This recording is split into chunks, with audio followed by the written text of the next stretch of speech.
With quality brand name products at affordable wholesale prices, Cash and Carry is the perfect place to shop. Whether shopping for individual, business, churches, or more, Cash and Carry is sure to meet your needs.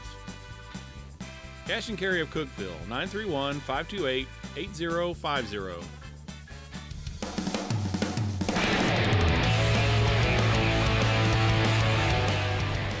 It is the season finale of the Dewayne Alexander Show, presented by IWC Cash and Carry. One more time through the intros. He's Tennessee Tech head coach Dewayne Alexander. I'm your host, Dylan Vazzano.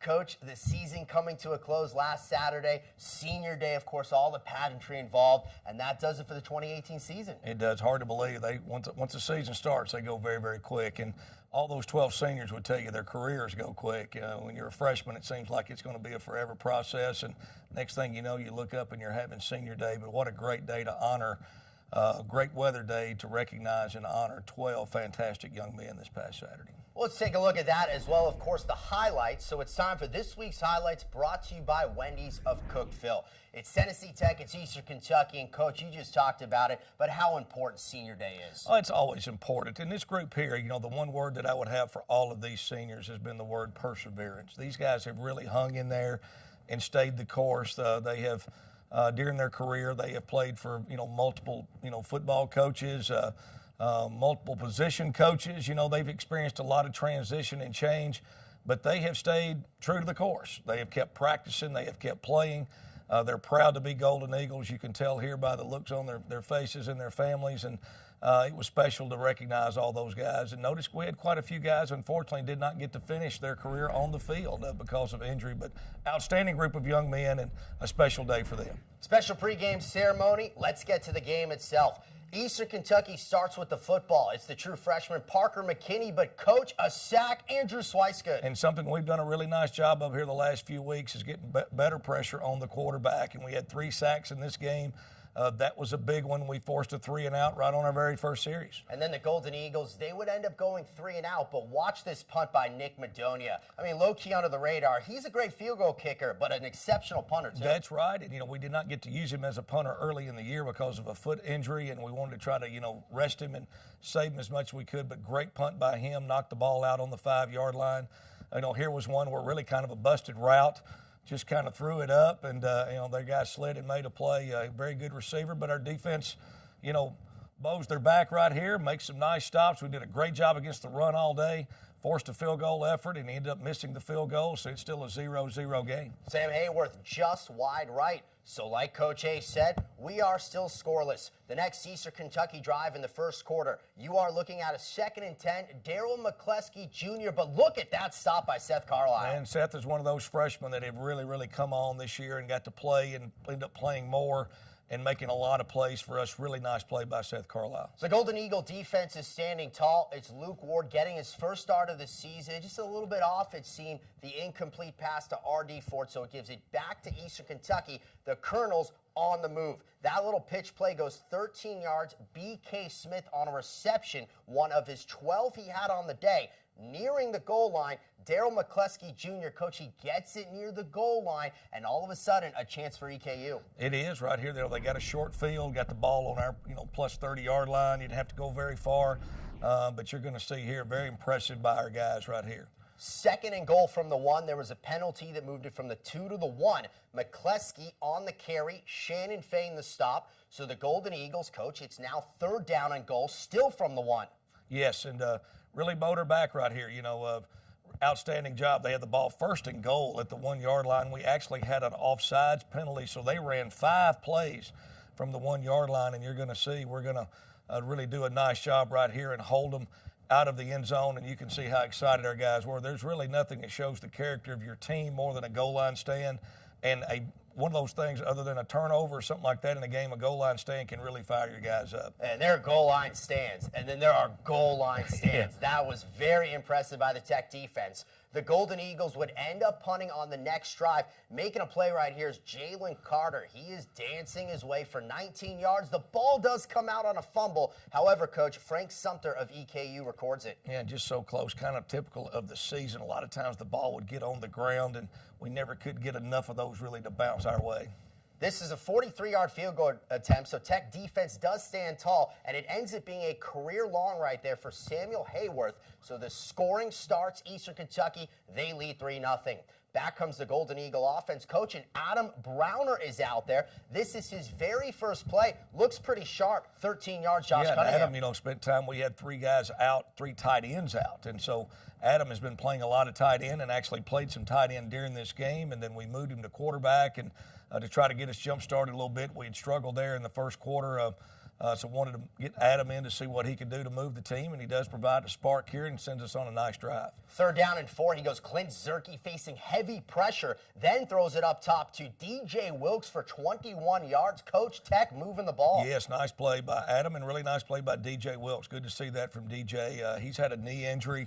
He's been in and out of the lineup all year, but a very good football player for us. And here, Nick Madonia does what Nick Madonia does. He comes in and knocks a field goal through, and we had a play there where we dropped a touchdown pass on a halfback pass. Ended up having to settle for the field goal, but we got a 3-3 football game. The quarterback, their freshman, throws that thing in a tight window there. We did a great job on the run during the day. We held them to 70 yards rushing, only 1.7 yards a carry. But their quarterback did make a few plays. He's a scrappy freshman. He reminds me a lot of Bailey Fisher. He made some plays running and throwing the ball. Yeah, it's Parker McKinney scoring the touchdown. Coach out of Coalfield, Tennessee, went to Coalfield High School. He did, and a young man that I actually recruited when I was at East Tennessee State University and know Parker McKinney quite well.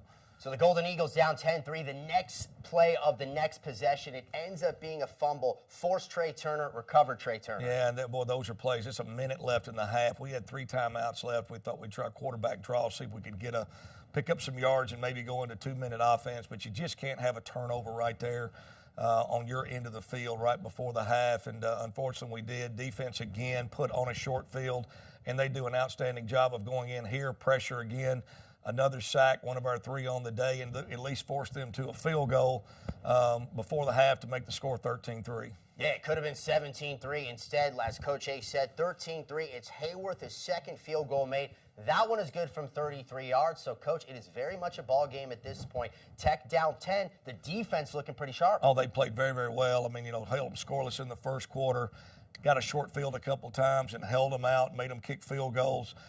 Had a goal line stand, which was impressive. And then we're going to get the ball to start the second half, So we get it first. It's a 13-3 game. We can go down and score. We felt like defense was playing well. We could get, certainly get not only we were in the game, but maybe get back in the game. Well, let's take a look at the final half of the season for the Golden Eagles in 2018. Tennessee Tech is down 13-3. As Coach just told you, the Golden Eagles will get the football first to begin the second half. It's Adam Browner. He's throwing to the far side. The pass is intercepted by Jared Tucker. Coach, EKU came in number 4 in the nation with 26 turnovers forced. They would force 4 throughout the afternoon. Yeah, and then really, I don't know if you say force that one. I mean, we kind of threw that one right to him, and we dropped a wide open pass on a previous play there that could have been a 50 or 60-yard game for us. Instead of we turn around the next play and have an interception again, defense is put in a short field situation here to start the second half. But we hold them to a 4th down area. This was a big 4th down play. They actually reviewed this play very close, whether he broke the plane or not. Felt like it was short, but didn't have a great angle there to definitively overturn it from the end zone from the review. So the touchdown stood, and that was a 4th and 8. 4th and goal, and that was a big series there. A drop, possible touchdown, throw an interception, and then give up a 4th down touchdown. And to me, that really, from that point, really turned the game around. Ends up being a 20-3 game, but as you will see, the Golden Eagles respond, and they do so immediately. Coach, 4th down and 1. That little wildcat play with Andrew Goldsmith has worked all season long. Yeah, it's been very good for us. We have the option to run it a couple different ways and actually have a pass or 2 off of it. And, really nice. They really did not have personnel to match up to that very well right there. They end up having to get some different people in the game to try to stop when we got in that formation. And excellent job of running by Andrew Goldsmith as well. He really got his ankle healthy, and he played very, very well. He had 69 yards rushing on the day and played well. There you'd love to get touchdowns. But right now, we feel like, hey, it's still a 2-score game by kicking the field goal there. It's 20-6. And, we needed to make a play. Here's one of those where you have, and Darius has made those circus catches, this year a couple of times and just wasn't able to come down with that one. As a third down play. So as you said, though, it is still a 2-possession game, 20-6 entering the fourth quarter. The very first play of the period, field goal attempt, 36 yards. Sam Hayworth, it's up, it's through. So, yes, Eastern Kentucky now leads by 17, but, Coach, it's still a whole quarter to go. Absolutely. It's 23-6, and we have shown we can move the football. We just need to settle down and get a drive going. Here's a nice throw and catch. Josh Cunningham finishing out his senior career here, making some nice plays. He had a nice catch there. We get in our Old Faithful. I said, we should just lined up in this and ran it a bunch because we found a way to get some extra effort there. This was a fourth down that we needed, and we did pick that up, and we've got a nice drive going here, and we still feel like, again, if we could get a touchdown, we could get back, certainly get back in the game with a lot of time left to play. And, again, the Wildcat play again, and an excellent, excellent hard-nosed run by Andrew Goldsmith. So, we're moving the ball and certainly back in the game here. We'll watch this play here and see. We have run the sweep and end up with a fumble here, I believe. Yeah, yes, at the 15-yard line, a couple of fourth down conversions, Tech on the move, but it ends up being a fumble, and, of course, a big play in the game. It was a huge play in the game, and really we had 4 turnovers in the game, and they turned our 4 turnovers into 17 points. And, that's awfully tough when you give a team 17 points off a turnover, especially a fine Eastern Kentucky team, who has ended up the season 7-4 and 5-2 in the league. But, again, our guys are still competing. They're still playing. We played 44 quarters of football this year. Our guys played hard all 44 quarters. Here they're still competing. Shannon Fain, who's had an outstanding season, caused that fumble. We do a nice job of getting the recovery and get the ball back to our offense. And the Golden Eagles still kind of with an opportunity. There's like 6 minutes to go in the game, and it looked like Eastern Kentucky, all right, they're going to control it. But as you said, Coach, still working hard. Shannon Fain forces the fumble. Tech, one last-ditch effort right here. It's 4th and 7. Pass goes incomplete, and that pretty much sealed the deal. It did. Again, it was a fourth down play. We felt like, again, there's 6 minutes left in the game. If you're going to win the game, you got to get a first down there and keep moving and turn the ball over on downs, and gave them a short field again. And but I was very proud of the effort of our guys. I was very proud of Luke Ward and Adam Brown are both coming in and playing really on short notice, and didn't have a great week of preparation because of the weather, being able to be outside as much as we could. And a very good Eastern Kentucky defense. They're a very good defensive team. They've been that way all year. Really, their defense and special teams have carried their team. And really, I feel like even the yardage there that they gained, some of that is misleading. They had so many opportunities and short field opportunities, but I was very pleased defensively how we played. But the key stats right there, 4 turnovers for Tennessee Tech, 1 turnover for Eastern Kentucky. And of those 4 turnovers, 17 points, were made off of those turnovers. And we had a couple of plays we could have made in the game, so a couple of catches that we've made some this year. We didn't make those, and really made a difference in the game. And the final score not really indicative of the game. A couple of late touchdowns for Eastern Kentucky. They ultimately make it a 37-6 final. It was an exciting, that's an understatement about what went down in the Ohio Valley Conference. Another playoff ticket was punched as well. Let's tell you about it. Let's show you it all. It is now time for the OVC scoreboard. That is brought to you by the Golden Eagle Golf Club. Coach, we knew coming in Jacksonville State was going to punch a ticket to the FCS playoffs. Southeast Missouri was able to do that as well. They end up defeating Eastern Illinois 38-32, and the Redhawks bouncing back after that tough loss against Murray the previous week. Yeah, and that says a lot for Coach Tuke and his guys. I thought they did a tremendous job all year. I was very impressed with him, their team, how they played, and it really was. We compete against all these guys, but I was glad to see Southeast Missouri get into the playoffs. I thought they had an excellent year. Their quarterback that's transferred in is outstanding. Their running back, Marquise Terry, is outstanding. Zach Hall, their linebacker, is outstanding. They got some very good players. They will be a tough out in the playoff, I can tell you that. And then this Jacksonville State, Kennesaw State scored quite honestly could be a semifinal game in FCS. So they're 2 of the top 5 ranked teams in FCS football that actually played that game at Turner Field, where the Atlanta Braves played in 5 overtime game. But they're both very good teams. that a lot of people are not going to want to play in the playoffs, I can tell you that. And the Sergeant York Trophy will stay with Austin Peay. Had UT Martin defeated Tennessee State, the Skyhawks would have captured it. They go 2-1 against the Tennessee State schools. That is also what Austin Peay did, so it stays with the Govs, ending up winning the Sergeant York Trophy. Coach, we shift the attention to the playoff discussion, and you mentioned it. How great is it, though? 2 OVC teams. That's the first time since 2015. Jacksonville State, they're going to host your old stomping grounds, ETSU. Yeah, that'll be a very good football game. Obviously, I know both teams very well. I know the ETSU squad very well. I coached there last season, was there all last spring and last fall, and got a very good football team.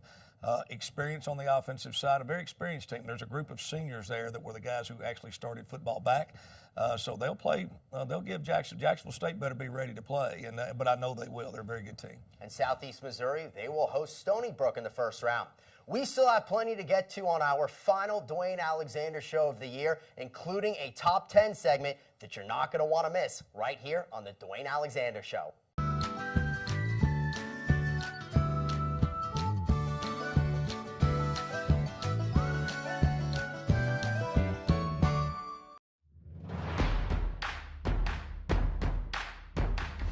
Alexander, you've got to be kidding me! Right wing 3 on the wedge, he's got it!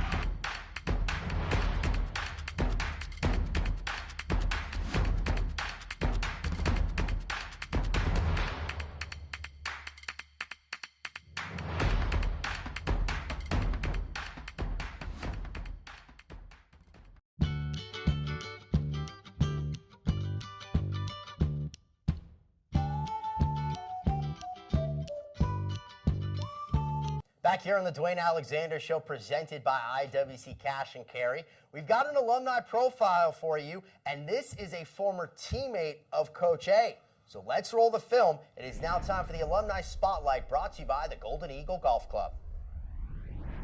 I'm Kenneth Gilstrap, former Eagle football player from the years of 85 through 88, former All-OVC wide receiver, 87. I'm currently working in the school district, the Cobb County School District, in the suburbs of Atlanta, in a leadership role in the district. Also a former coach in the district over 20 years. My experience of playing football at Tech was a life experience. I met many friends. I learned a lot of life lessons.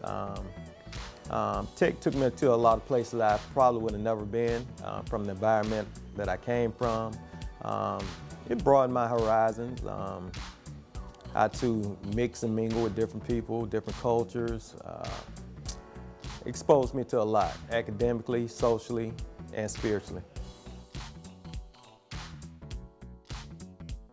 By Coach Alexander being a former Eagle football player, which is one that I played with, is great. I think it brings back the pride, tradition of the school. We have someone in leadership that really cares about the program. I think it's a morale builder for all the ex-players and current players. His vision is one that I think would be successful here. I have followed him throughout his career, which has been a successful one for him. And also, I know him as Dewayne, so Coach Alexander is an excellent guy. He's always been a people's person, an upstanding individual, easy to get along with, and I could say he's a good leader. He's a good leader for the program.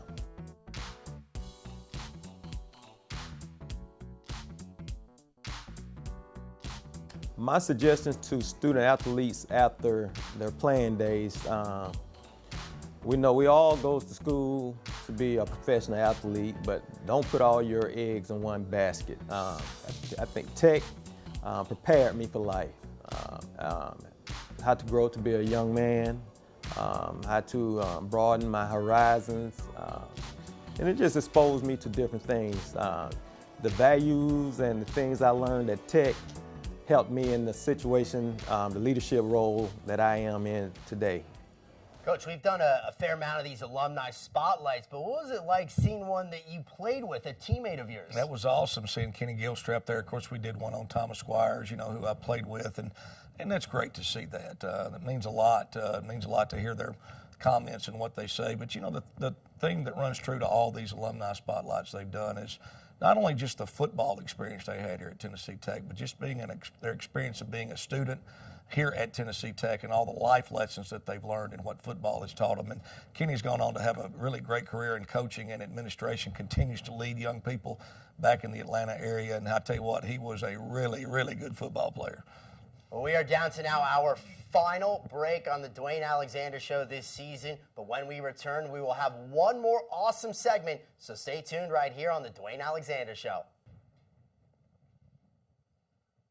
Back here on the Dwayne Alexander Show, presented by IWC Cash and Carry. We've got an alumni profile for you, and this is a former teammate of Coach A. So let's roll the film. It is now time for the Alumni Spotlight, brought to you by the Golden Eagle Golf Club. I'm Kenneth Gilstrap, former Eagle football player from the years of 85 through 88, former All-OVC wide receiver, 87.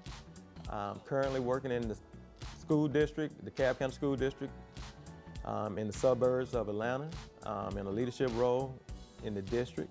Also a former coach in the district over 20 years. My experience of playing football at Tech was a life experience. I met many friends. I learned a lot of life lessons. Tech took me to a lot of places I probably would have never been from the environment that I came from. It broadened my horizons. How to mix and mingle with different people, different cultures. Exposed me to a lot, academically, socially, and spiritually.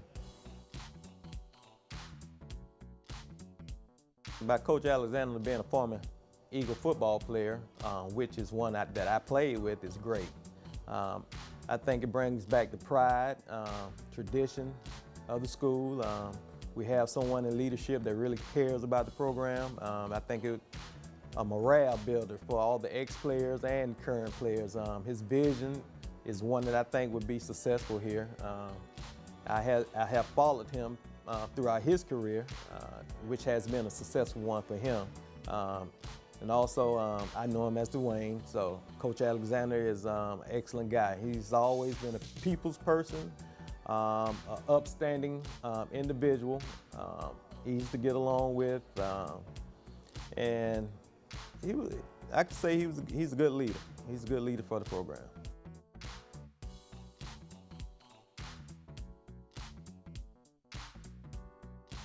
My suggestions to student athletes after their playing days, we know we all go to school to be a professional athlete, but don't put all your eggs in one basket. I think Tech prepared me for life. How to grow to be a young man, how to broaden my horizons, and it just exposed me to different things. The values and the things I learned at Tech helped me in the situation, the leadership role that I am in today. Coach, we've done a fair amount of these alumni spotlights, but what was it like seeing one that you played with, a teammate of yours? That was awesome seeing Kenny Gilstrap there. Of course, we did one on Thomas Squires, who I played with, and that's great to see that. That means a lot. It means a lot to hear their comments and what they say. But, the thing that runs true to all these alumni spotlights they've done is not only just the football experience they had here at Tennessee Tech, but just being their experience of being a student here at Tennessee Tech and all the life lessons that they've learned and what football has taught them. And Kenny's gone on to have a really great career in coaching and administration, continues to lead young people back in the Atlanta area. And I tell you what, he was a really, really good football player.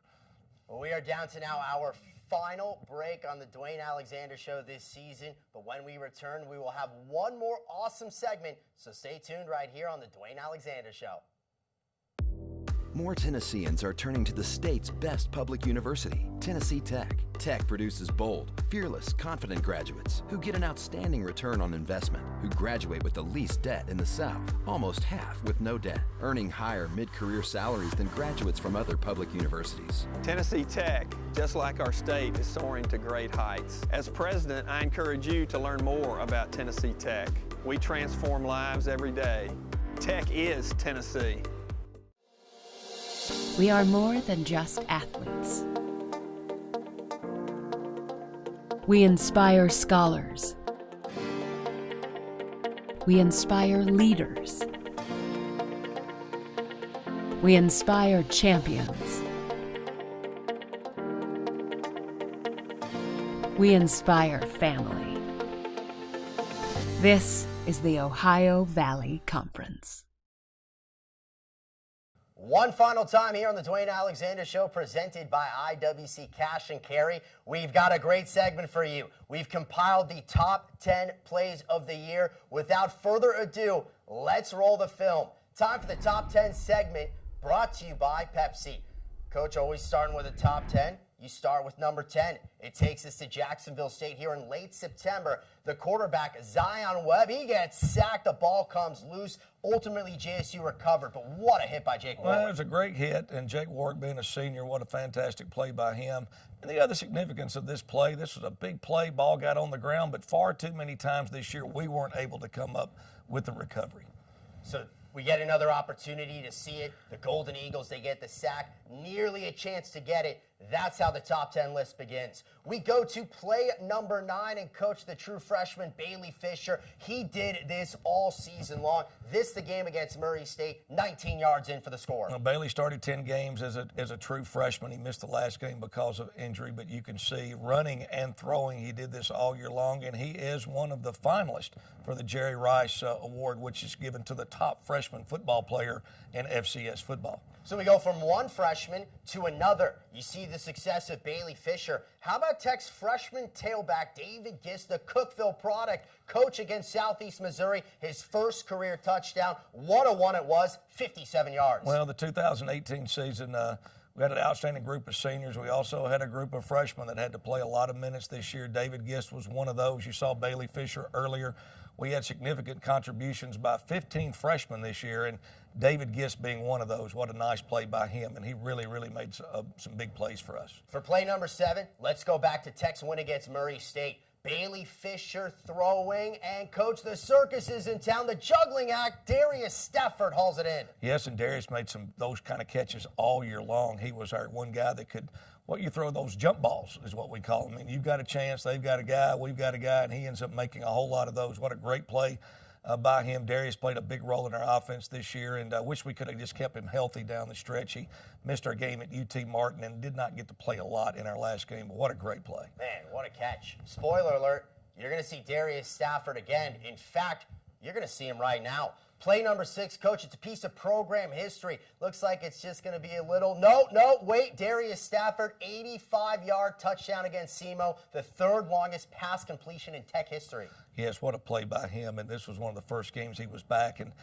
able to play, and you can see his speed there, his breakaway speed. Besides his ability to go and get some of the jump balls, as we call them, he has excellent speed when he gets in the open field, and an 85-yard hookup pass completion. Again, we've been playing football 97 years, 3rd longest play. Here's play number 5, and for this one, let's dip into the bag of tricks for the Golden Eagles. Against Eastern Illinois, the pass goes Josh Cunningham. He's now going to throw the football. Andrew Goldsmith catching, touchdown Tech. Yeah, big play. And Josh Cunningham and Andrew Goldsmith both had really good seasons, made a lot of plays. Josh Cunningham has played corner during his career here.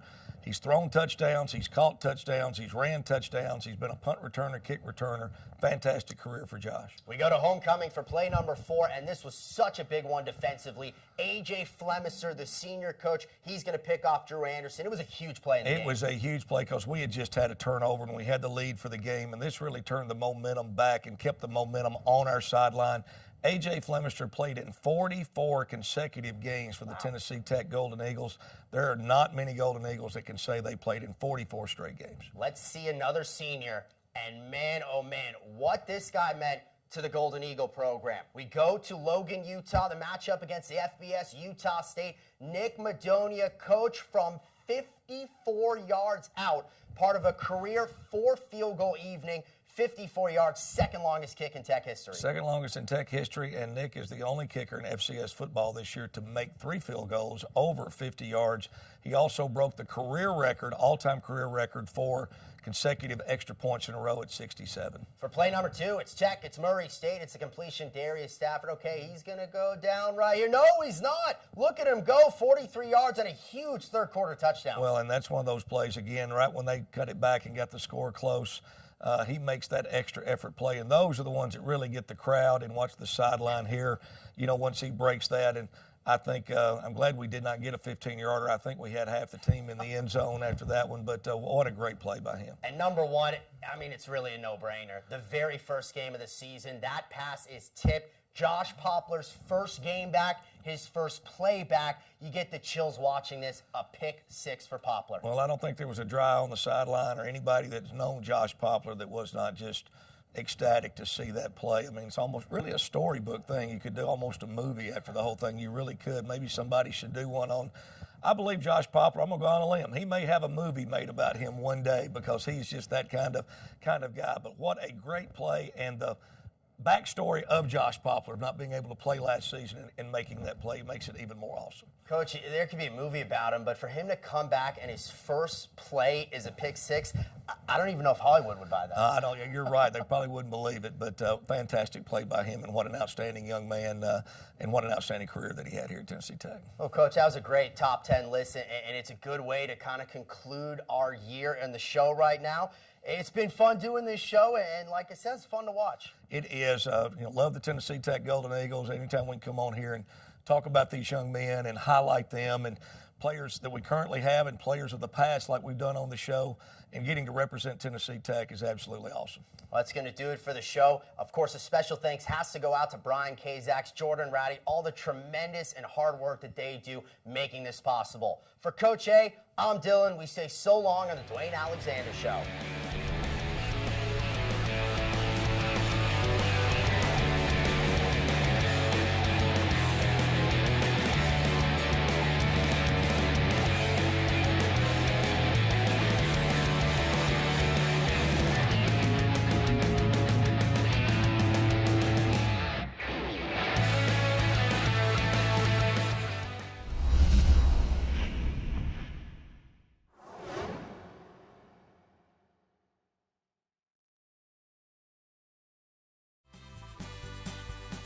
With quality brand name products at affordable wholesale prices, Cash and Carry is the perfect place to shop. Whether shopping for individual, business, churches, or more, Cash and Carry is sure to meet your needs.